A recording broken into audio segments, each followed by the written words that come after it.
Hey, my name is Noah Bennett. I'm 29 years old and I live alone on a small, tired farm just outside the town of Ashford, Pennsylvania.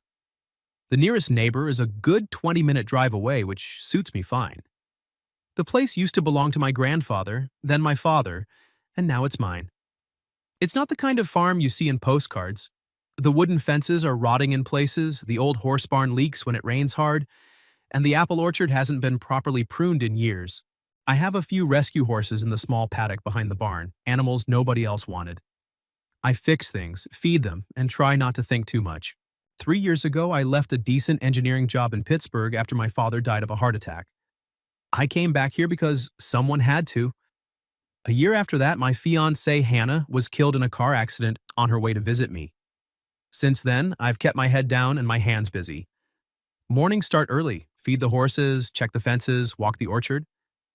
Evenings end the same way. A quiet dinner, black coffee on the front porch, and the sound of wind moving through the trees. I don't complain. I don't talk about the past. I just keep going. That night, the rain came down hard. It had been building all afternoon, and by 10 o'clock, the wind was slamming against the house, and the thunder was rolling low across the fields. I had just finished checking the horses when I heard it. 3 weak knocks on the main gate. At first, I thought it was a branch. Then it came again, softer this time, almost hesitant. I grabbed a flashlight and stepped outside. The rain hit me instantly, cold and sharp. When I reached the gate and shone the light through the bars, I saw her. She looked about 24, maybe 25, soaked to the skin. Dark hair plastered to her face, a thin jacket clinging to her shoulders, old sneakers caked in mud. One hand clutched a small canvas bag.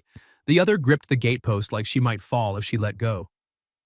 There was a fresh bruise on her left wrist, purple and ugly against her skin. Her eyes met mine, tired, guarded, and strangely calm, like she had already accepted whatever came next. "I'm sorry," she said, voice hoarse from the cold. "I just need some water. Then I'll go." I looked at her wrist again. The bruise wasn't brand new, but it wasn't old either. "You're standing in the middle of nowhere in a storm," I said. "Water isn't the only thing you need." She shook her head quickly. "I don't want to cause trouble." "Trouble's already here. You're 8 miles from town and it's almost midnight." She studied me for a long moment, rain running down her face. I took one slow step back so she wouldn't feel cornered. "My name's Noah. I live alone. There's hot water, clean towels, and a couch. You can sit in the kitchen, drink something warm, and decide what you want to do after that. No one's going to hurt you here." She didn't move right away, then finally she stepped through the gate. Her name was Rosie Alvarez. I learned that after I brought her inside, handed her a thick towel and one of my flannel shirts, and set a glass of water on the kitchen table. She sat with both hands wrapped around the glass like someone might try to take it from her. She drank in small, careful sips, even though she was clearly thirsty. I leaned against the counter. "You walked from Route 17? She nodded without looking up. "That was over 10 miles. I didn't ask why. A weak whinny came from the barn. The young foal I'd taken in 3 days earlier had been running a low fever all day. I thought he was improving, but that sound said otherwise. I stood up immediately. Rosie lifted her head. "A foal?" I paused. "You know horses?" "A little." She pushed her chair back and followed me out into the rain without another word. Under the yellow barn light, the foal lay curled in the straw, breathing fast. Rosie knelt slowly, not touching him at first, just letting him smell her hand. Then she took the milk bottle I'd been using, warmed it in a bucket of hot water, and sat down lower so she was almost eye level with him. She spoke in a soft, steady murmur I couldn't quite hear. 10 minutes later, the foal was drinking. I stood there watching her, rainwater still dripping from my hair, and felt something shift in my chest. This girl who had shown up at my gate looking like she'd run through hell was now calming a sick animal with nothing but patience and quiet hands. When the foal finally settled, Rosie stood up. Her face was pale with exhaustion. "Thank you," she said. "I should go now." I glanced outside. The rain hadn't let up. The wind was still howling. "You don't have anywhere to go, do you?" She didn't answer. I took a breath. "You can stay tonight. The living room couch is comfortable. The door has a lock. You can use it from the inside if it makes you feel better. In the morning, if you still want to leave, I'll drive you to the bus station." She looked at me for a long time. Rain hammered the barn roof above us. Her fingers tightened around the strap of her bag. Then she nodded. Just once. And that was how Rosie Alvarez came to spend her first night at Bennett Farm. I woke up at 5 like I always did, the sky still dark outside my bedroom window. For a few seconds I lay there listening to the rain tapping against the roof, wondering if last night had been a dream. Then I remembered the girl on the couch and the way she had looked at me when she nodded. I got dressed and headed to the kitchen, half expecting the living room to be empty. But when I stepped through the doorway, Rosie was already there. She stood at the sink in my flannel shirt, sleeves rolled up, washing the 2 glasses we had used the night before. Her hair was tied back in a loose knot, still damp at the ends. On the stove, a pot of coffee was just starting to perk. She glanced over her shoulder when she heard me. "I didn't know how you'd take it," she said quietly, "so I made it black." I drink it black. Then I got lucky. The corner of my mouth lifted before I could stop it. It was the first time I had smiled in days without forcing it. She finished drying the glasses and set them on the counter. "I'll leave after breakfast. I don't want to overstay." I nodded, but something in my chest tightened at the thought. All right.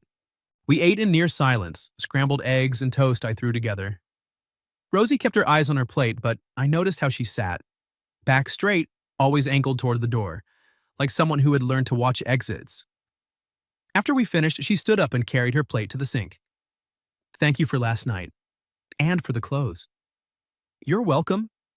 She hesitated at the door, bag already in her hand. "I can walk to the main road. Someone will pick me up."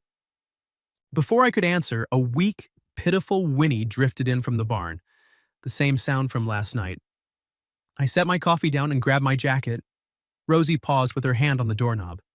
"The foal?" "Yeah, he was better yesterday, but—" She looked toward the barn, then back at me. "If you don't mind, I could stay a few more hours, just until he settles." I studied her face. She wasn't offering out of politeness. There was genuine worry in her eyes. "All right," I said. "A few hours." Those few hours turned into the rest of the day. By late afternoon, the foal was stable again, and Rosie had somehow reorganized the entire medicine cabinet in the tack room without being asked. She moved with quiet efficiency, checking temperatures, labeling bottles, even sweeping the aisle between stalls. I watched her from the doorway and felt something strange settle in my chest. Something that wasn't quite peace, but wasn't loneliness either. She stayed that night too. And the next.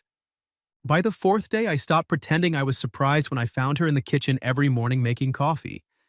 She had started feeding the horses before I even got outside. She knew which one liked their grain mixed with a little molasses and which one needed to be talked to softly before you put the halter on. It was like she had lived here for months instead of days. I didn't ask about her past, not because I wasn't curious, but because I saw the way she flinched every time a car drove past on the dirt road. The way she always positioned herself so she could see the front door from wherever she was working. The way she kept that small canvas bag within arm's reach at all times, like she needed to be ready to run. I knew that kind of fear. I had lived with it myself after Hannah died. On the 6th day, while we were mending a section of fence in the back pasture, I finally said what I had been thinking. "I could use some help around here," I told her. "Real help. I can't pay much, but there's a room at the end of the hall, 3 meals a day, and I'll give you something every Friday if you want it." Rosie stopped hammering and looked at me. The wind pulled a strand of hair across her face. She didn't brush it away. "You don't know anything about me," she said. "No, I don't." "Then why would you trust me with your home?" I thought about the way she had calmed the foal that first night. The way she spoke to the older rescue horses like they were old friends. The way the house had started to feel less empty the moment she began moving through it. "I saw how you treated something weaker than you when nobody asked you to," I said. "That tells me more than a resume ever could." She looked down at the fence post between us. For a long time, she didn't speak. Then, very quietly, "I'll stay, but I want to earn it. I don't want to feel like I'm taking charity." Fair enough. That evening, we ate bean soup at the kitchen table while rain fell softly outside. It was the first real conversation we had that wasn't about work or the animals. "This place used to be happier, didn't it?" she asked, stirring her spoon slowly. I set my spoon down. "Yeah. Before someone died." I met her eyes. She wasn't prying. She was just seeing the house the way it really was. My fiancée, I said. Hannah, 3 years ago. Rosie nodded once. She didn't offer the usual empty phrases, no, I'm so sorry, followed by a story about how time heals everything. She just sat with it. I'm sorry, she said finally, and that was all. We finished our soup in silence, but it wasn't uncomfortable. It felt like the kind of silence that happens between two people who have both lost something and don't need to explain it. Later that night, after she had gone to her room, the small one at the end of the hall that used to be storage, I stood on the front porch with my coffee and listened to the rain. For the first time in years, the house behind me didn't feel like a place I was just surviving in. It felt like somewhere someone might actually want to stay. And that scared me more than I wanted to admit. 2 weeks after Rosie officially started working at the farm, I drove her into Ashford to pick up feed, vet supplies, and a few sets of work clothes that actually fit her. It was a clear morning, the kind that made the hills look softer than they really were.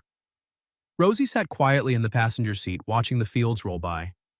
She hadn't said much since we left the farm, but I noticed how her fingers kept tracing the edge of her seatbelt like she was reminding herself it was there. Ashford was a small town. Too small.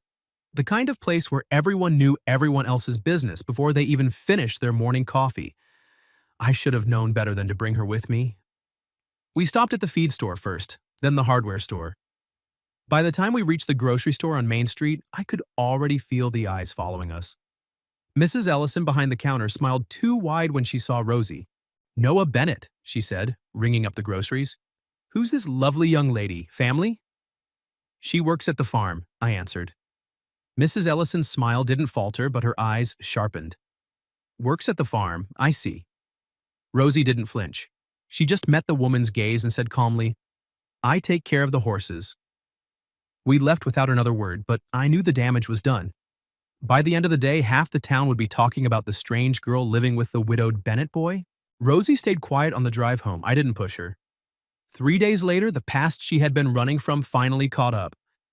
It was a Tuesday morning. I was in the barn checking the foal's leg when I heard the low rumble of an engine coming up the dirt road. Rosie was scattering hay in the paddock. The moment she heard the sound, her entire body went rigid. She dropped the bucket and took 2 steps back until her shoulders hit the barn wall. Rosie? She didn't answer. Her face had gone pale. A black SUV pulled up in front of the barn. 2 men got out. One was in his early 40s wearing an expensive leather jacket and the kind of watch that cost more than my truck. The other was younger, broad-shouldered, clearly there as muscle. The older man looked around the farm like he was appraising it for sale and finding it lacking. Rosalina Alvarez, he called out, voice smooth and cold. Rosie didn't move. I stepped out of the barn and placed myself between them. Who are you? The man's eyes flicked over me with mild distaste. Grant Whitlock. She used to work for me at my estate in Virginia. She left in the middle of the night. Took things that didn't belong to her. Rosie's voice came from behind me, barely above a whisper. I didn't take anything. Grant smiled without warmth. You took my time, my money, my patience. That counts as theft where I come from. I felt heat rise in my chest. She's not going anywhere with you. Grant tilted his head. And who exactly are you supposed to be? The man who owns this land. He laughed once, short and ugly. Cute. Listen, kid, I don't know what sob story she fed you, but Rosalina has a habit of making men feel like heroes. It never lasts. She'll run from you the same way she ran from me. I didn't step back. She's not running from me. Behind me, Rosie's fingers curled into the back of my shirt. Just 2 small points of pressure, but they steadied something inside me. Grant's smile disappeared. He took 1 step closer. Get in the car, Rosalina. I'm willing to forget this little episode if you come quietly. I shook my head. She's not going anywhere. The younger man started forward.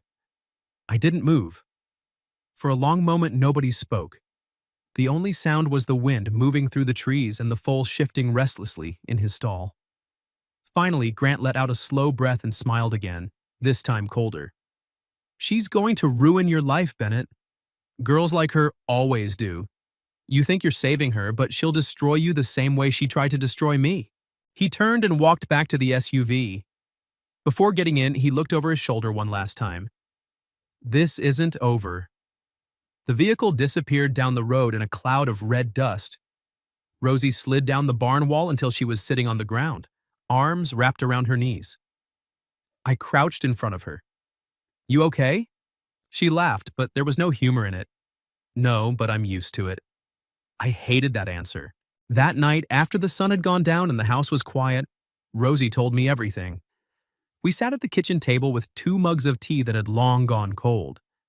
She kept her sleeves pulled down over her wrists at first. Then, halfway through the story, she pushed them up. The scars were faint but unmistakable, thin white lines and older purple marks where someone had gripped her too hard, too many times. She had worked at Whitlock Equestrian Estate for almost 2 years. At first it was just the horses, grooming, feeding, exercising. Grant had been charming in the beginning. Then the demand started. Longer hours, extra chores around the main house, cooking for his guests, cleaning up after parties that went until 3 in the morning. He stopped paying her on time, then he stopped paying her at all, saying he was holding her wages to cover damages she had supposedly caused. When she tried to leave the first time, he took her passport and driver's license, told her she wouldn't survive without him, that no one else would hire a girl with no papers and no references. The night she ran, Grant had been drinking. He cornered her after a dinner party and tried to pull her into one of the guest rooms. She fought him off, grabbed what she could, and ran. She hitchhiked, slept in gas stations, and walked for days until she reached my gate. When she finished, the kitchen was so quiet I could hear the clock ticking on the wall. I didn't know what to say. Everything I wanted to tell her felt too small. Finally, I reached across the table and rested my hand near hers, not quite touching. No one is taking you away from here unless you want to go. Rosie looked at me for a long time. Her eyes were dry, but something in them had cracked open. You don't know what he's capable of. Maybe not, but I know what I'm capable of. What's that? I'll stand at the door. A single tear slipped down her cheek, then another. She didn't make a sound, just sat there while the tears fell onto the table between us. I didn't pull her into my arms right away. I didn't want to scare her. I simply placed a clean napkin close to her hand. After a minute, Rosie reached out and took my hand instead. Her fingers were cold. I covered them with my other hand and held on. In that moment, whatever had been growing between us stopped being just gratitude or kindness. It became something neither of us had words for yet. But we both felt it. Grant didn't waste time. 3 days after he left the farm, a thick envelope arrived in the mail. Inside were legal papers, formal accusations that Rosie had stolen jewelry from a guest at his estate and broken her employment contract. There was also a request for the local police to question her. The language was cold and precise, the kind of paperwork designed to scare people into silence. Rosie read the papers at the kitchen table, her face growing paler with every line. When she finished, she folded them carefully and set them down like they might explode. I have to go, she said. I was standing at the counter pouring coffee. I stopped mid-pour. No, you don't. Noah, he's not going to stop. He'll drag you into this. He'll make your life hell just because you helped me. I can't let that happen. I turned to face her. You think if you leave, I'll feel better? At least you won't be his target. Rosie. I set the coffee pot down harder than I meant to. From the moment you knocked on my gate, I was already in this. You don't get to decide for me now. She looked at me for a long moment, eyes bright with unshed tears. Then she whispered, Why? Why are you doing all this for me? The question hung in the air between us. I could have given her the easy answers. I didn't want to see someone get hurt. It was the right thing to do. I couldn't turn my back. But none of those felt true anymore. I walked to the back door and opened it. The sky was heavy with clouds. A storm was coming. I stepped out onto the porch and waited. After a few seconds, Rosie followed. We stood side by side watching the wind move through the apple trees. I wake up every morning now and the house doesn't feel empty, I said quietly, because you're in the kitchen making coffee, because I can hear you talking to the horses like they understand every word, because for the first time in 3 years, I actually want to fix more than just broken fences and leaking roofs. I want to fix the parts of my life I gave up on. Rosie's breath caught. I care about you, I continued, not like someone I'm saving, like someone I don't want to lose. She turned her face away, but I saw the tears fall anyway. I don't even know if I have anything left to give anyone. You don't have to prove you're good enough to be loved. That broke her. Rosie covered her face with both hands and sobbed. Quiet, shaking sobs that seemed to come from somewhere deep and old. I stepped closer and wrapped my arms around her. She clung to me like she was afraid the wind might carry her away. I held her tighter as the first drops of rain began to fall. We stood there in the rain for a long time. No words. Just the sound of the storm and her breathing against my chest. It wasn't a kiss. It was something heavier. Something that mattered more. The court date was set for 2 weeks later in the county courthouse in Lancaster. I hired a lawyer named Maya Chen who came highly recommended. She was sharp, no nonsense, and didn't sugarcoat anything. Whitlock isn't just trying to get her back, Maya told us after reviewing everything. He's trying to destroy her credibility so she'll never speak against him again. Rosie almost didn't go. The morning of the hearing, she stood in the hallway with her bag packed, looking at the front door like it was the edge of a cliff. "I can still leave," she said. "You don't have to do this." I picked up my keys. "I'm not asking you to stay for me. I'm asking you to stay for yourself. But I'll be right there either way." She looked at me for a long time. Then she set the bag down. The courtroom was colder than I expected. Grant sat at the plaintiff's table in a tailored suit, looking every inch the successful businessman. His lawyer was expensive. Rosie sat beside Maya, hands clasped so tightly her knuckles were white. I sat directly behind her. When it was her turn to speak, Rosie stood up. Her voice shook at first. Then it steadied. She told the truth. She told them about the long hours, the unpaid wages, the passport he took, the bruises, the night he tried to force her into a room. She didn't cry. She just spoke until there was nothing left to say. Grant's lawyer tried to paint her as unstable, ungrateful, a thief. But then Maya called our final witness, June Miller, a woman who had worked at Whitlock's estate 6 months before Rosie. June walked in, sat down, and told almost the exact same story. Control, threats, stolen documents, fear. The room went silent. When the judge ruled in our favor, dismissing all charges and referring Grant's conduct to the proper authorities for investigation, Rosie didn't react right away. She just sat there, staring at her hands. Outside on the courthouse steps, the afternoon sun felt too bright after the dim courtroom. Rosie stood at the top of the stairs for a long time, wind pulling at her hair. Then she turned to me. "I'm free," she said, like she was testing the words. "Aren't I?" I nodded. "Yeah, you're free." Her face crumpled. This time the tears came freely without shame or fear. I pulled her into my arms right there on the courthouse steps while people walked past us. She buried her face in my shoulder and cried until she couldn't anymore. For the first time since I met her, Rosie Alvarez wasn't running. And for the first time in 3 years, neither was I. After the hearing, Rosie didn't leave. She stayed, but this time it was different. She opened her own bank account, got her documents back, and signed a real employment contract with weekly pay. Every Friday, I handed her an envelope and she took it without hesitation. She was building something, slowly, carefully, on her own terms. One evening in early fall, while we were sitting on the back porch watching the horses graze, she told me her idea. "I want to start something here," she said. "Not just boarding or trail rides. Something for people who've been through things. People who don't know how to trust anymore. We could offer slow rides, grooming sessions, quiet time with the horses, no pressure, just presence." I looked at her. "Healing rides?" She nodded. "Some people can't talk about what happened to them, but they can stand next to a horse and breathe again." I was skeptical at first, but I trusted her. We started small, just 3 people the first weekend. A veteran who hadn't slept through the night in years, a woman who had left an abusive marriage, a teenager who had stopped speaking after her parents' divorce. Rosie led them with a gentleness I had never seen before. She didn't push. She simply showed them how to be still. By the end of the month, we had a waiting list. The farm changed. The silence I had lived in for so long was replaced by voices, laughter, the sound of hooves on soft earth. People came and left lighter than they arrived. Rosie moved through it all like she had finally found the place she was meant to be. One afternoon in late October, we sat under the old apple tree behind the house. Golden leaves drifted down around us.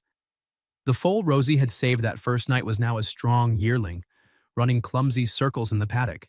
She leaned her head against my shoulder. Do you ever wonder what would have happened if you hadn't opened the gate that night? I try not to, I said. I do. Her voice was soft. I think my life would have ended somewhere on Route 17. Not in a dramatic way, just quietly. I would have disappeared. I turned to look at her. You didn't disappear. Because of you. No, I said. I only opened the gate. You're the one who walked through it. Rosie studied my face for a long moment. Then she leaned in and kissed me. It wasn't rushed. It wasn't born from fear or gratitude or adrenaline. It was slow, certain, and real. The kind of kiss that happens when two people have finally stopped running from everything that came before. A year later, we hung a new sign at the entrance to the farm. Bennett and Alvarez Healing Farm. Rosie stood beside me in a denim jacket, wind tugging at her hair, watching as I secured the last screw. She looked different from the girl who had stood at my gate in the rain. Stronger, lighter, whole. You sure you want my name on it? She asked. I glanced at her. You think this place still belongs to just me? She smiled. The real one. The one that reached her eyes. That night we sat on the front porch after the last visitors had gone. The air smelled like autumn and wood smoke. Somewhere in the barn a horse nickered softly. Rosie rested her head on my shoulder, fingers laced through mine. The night you asked if I wanted to stay, she said quietly, I said yes because I had nowhere else to go. I waited.